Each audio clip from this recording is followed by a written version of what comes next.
প্রথম বর্ষে হলে থাকা যেন সোনার হরিণ, কোনোভাবে যদি মিলেও তাও গণরুমের হযবরল পরিবেশে।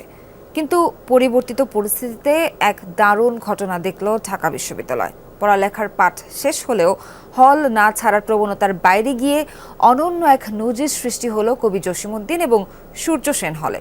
মাস্টার্স শেষ করে শিক্ষার্থীরা হল ছাড়লেন যথাসময়ে। তাদের দেয়া হলো বিদায়ী সংবর্ধনাও। নতুনদের কষ্ট, দুর্ভোগ আর গণরুমের বেদনা গেল ঘুচে। শ্রীলঙ্কা আবারও রপ্তানিতে শীর্ষে।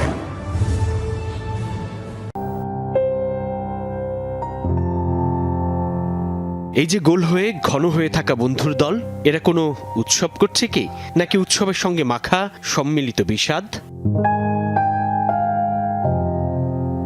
ঢাকা বিশ্ববিদ্যালয়ের কবি জসিমউদ্দিন হলের 16-17 শিক্ষাবর্ষের শিক্ষার্থীরা হল ছাড়ছেন যথাসময়ে।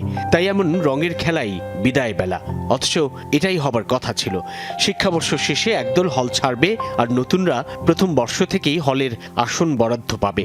ইনিশিয়ালি যারা এখন বের হয়ে গেল, রিসেন্টলি ফেয়ারওয়েল হয়েছে বা সামনে যাদের ফেয়ারওয়েল হবে, তারা কিন্তু আসলে সত্যিকার অর্থে 5 বছর বা 4 বছর পুরোপুরি হলে সিট নিয়ে থাকতে পারেনি।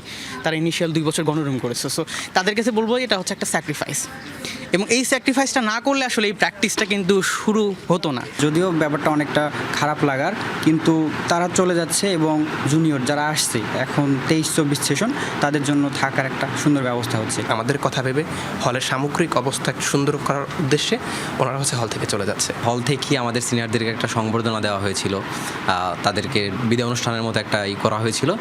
মাস্টার্স পাশ করার পরও হল না ছেড়ে অনেকে চাকরি পাওয়া অবধি রুম দখলে থাকতেন ক্ষমতার দাপটেও।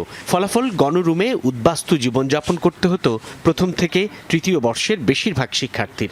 সে জীবন ছিল মানবেতর।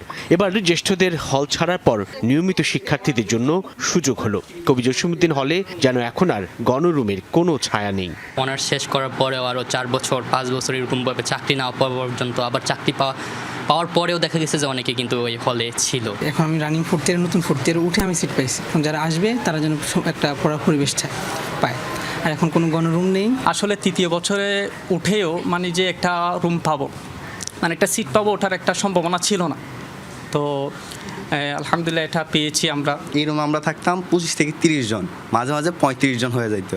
আমরা শোয়ার জায়গা পাইতাম না, মসজিদে ঘুমাইতে হতো, অন্য হলের গেস্ট রুমে ঘুমাইতে হতো। এখন এই রুমে 8 জন, এইটা আমাদের কল্পনার বাইরে। আমাদেরকে যদি অন্য কোনো বড় রুমে অ্যালটমেন্ট দিতে চায়, তাহলে রুমটা অবশ্যই ফাঁকা করতে হবে, এবং ফাঁকা করার ক্ষেত্রে হয় কি, আমাদের মাস্টার্স যারা কমপ্লিট করেছে সেই ভাইদেরকে হচ্ছে হল থেকে চলে যেতে হবে।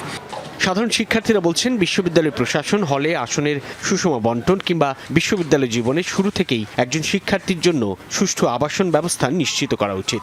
এজন্য মাস্টার্স শেষে হল ছাড়ার এমন চর্চা প্রত্যেক হলেই শুরু হবে বলে প্রত্যাশা সাধারণ শিক্ষার্থীদের। সাইফুদ্দিন রবিন, যমুনা নিউজ, ঢাকা।